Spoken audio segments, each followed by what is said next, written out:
Once upon a time, a well-to-do merchant planned a long business trip to India.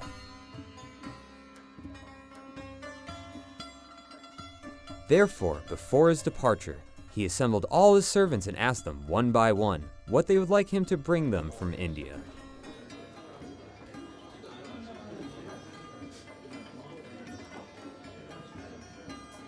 Then, the merchant turned to his parrot, a pet bird he loved most dearly. The parrot was not only exceptionally beautiful, but also intelligent and capable of fluent speech.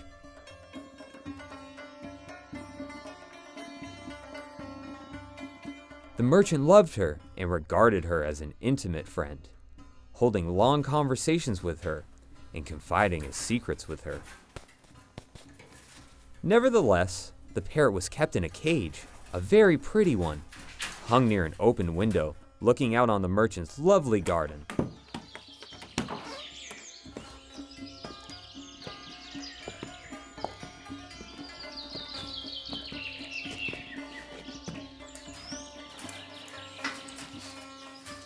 What gift may I purchase for you, my pretty pet, and carry back for your pleasure and delight, all the way from your home country, India? I will not ask that you bring me back any gift, but I would ask a favor of you, a task to perform for me in India. Ask, my pretty pet, and if it is in my power to do what you ask, I will do it, God willing. Well, then, when you reach India and you see there are many parrots like myself, address to them this speech. Say, so-and-so parrot sends you her greetings.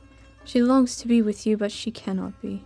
She is, by the decree of heaven, a prisoner of the good merchant who brings you this message, a slave in a cage, locked up. So-and-so parrot begs you to remember her.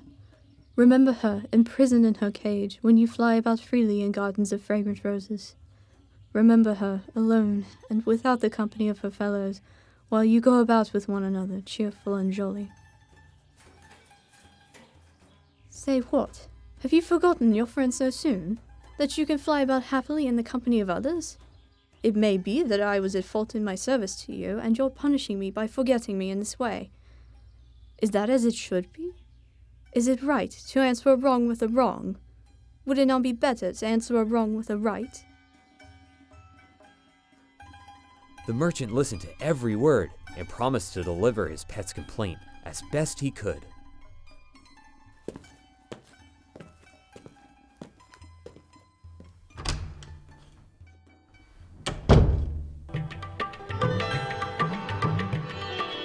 Towards the end of his journey in India, he came across a rose garden in which were a company of parrots like his own pet bird.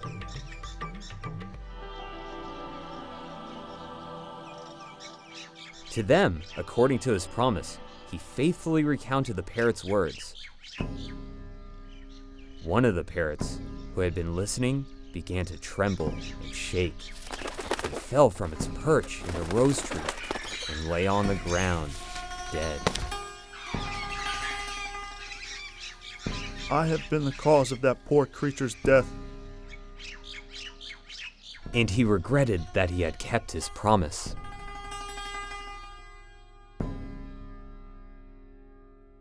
On returning home to the parrot, he said nothing. But the parrot demanded of him, What of me? Did you not do what I asked? If you did, tell me what you saw and heard.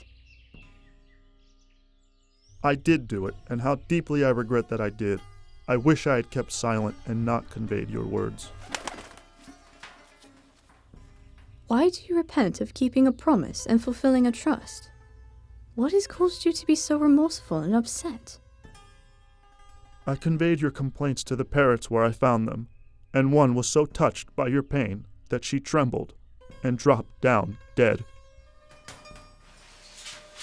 As soon as he heard this, the merchant's parrot also began to tremble. Then she seemed to lose balance and fell onto the floor of her cage, cold and senseless.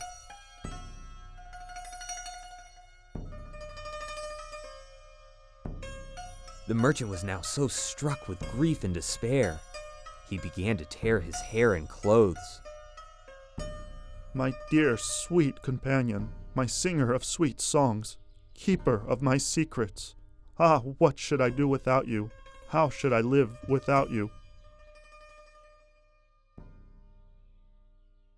Then, in his great sadness, not knowing what else to do, the merchant took the corpse of his beloved pet out of the cage and laid it gently on the palm of his hand.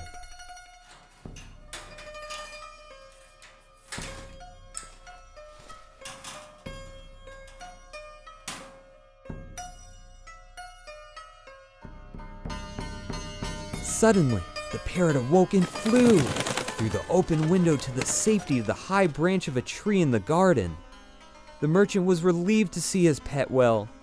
He looked up into the tree at the bird and said, Dear friend, explain to me the meaning of what the Indian parrot did, which enabled you to devise this trick to escape from your cage.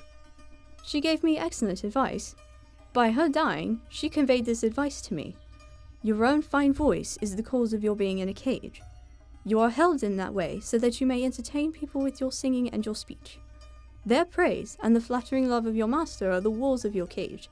Renounce your cage, renounce your voice and your master's affection, become dead as I am dead, and find freedom.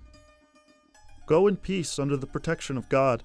You have shown me the way to a far country to which we must all go sooner or later. This is a great journey, and I must prepare for it.